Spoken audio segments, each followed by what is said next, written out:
ஒவ்வொரு குடும்பத்துக்கு என்று ஒரு தனி இடம் ஒதுக்கப்பட்டிருக்கு. அந்த இடத்துல தான் அவங்க குடும்ப நபர்கள் யாரா இருந்தாலும் பெரியம்மா, பெரியப்பா, அக்கா, அண்ணன், மாமா, மாமி எல்லாரையுமே அந்த இடத்துலயே தான் அடக்கம் பண்ணுவாங்க. அதுக்கேத்த மாதிரி அந்த இடத்த ரெடி பண்ணி வச்சிருக்காங்க. இவங்க எல்லாருமே எங்க வீட்டுக்காரோட குடும்பத்த சேர்ந்தவங்க. இவங்க எல்லாருமே ஒரே இடத்துல தான் தூங்குறாங்க. அப்போ அந்த விசேஷ நாளான கலர திருநாள்ல இந்த குடும்பத்த சேர்ந்த உறுப்பினர்கள் அங்க போய் மெழுகுவர்த்தி ஏத்தி 1 மணி நேரம் வேண்டிட்டு உட்காந்துருந்துட்டு, அவங்களோட உரையாடிட்டு, அப்புறம் அவங்கவங்க கிளம்பி போயிடுறாங்க.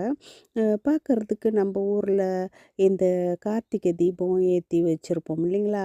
அந்த மாரி இருட்டுல டைம்ல பார்க்கும்பொழுது ரொம்ப அழகா எங்க பார்த்தாலும் மெழுகுவர்த்தி ஏத்தி நல்லா ஜெகஜோதியா இருந்தது அந்த கலர. இவங்க தான் எங்க மாமனாரு. இவங்க இல்ல. இதுக்கு பக்கத்துல வருவாங்க. எங்க மாமனாரோட தங்கச்சி. இவர் தான் எங்க மாமனாரு.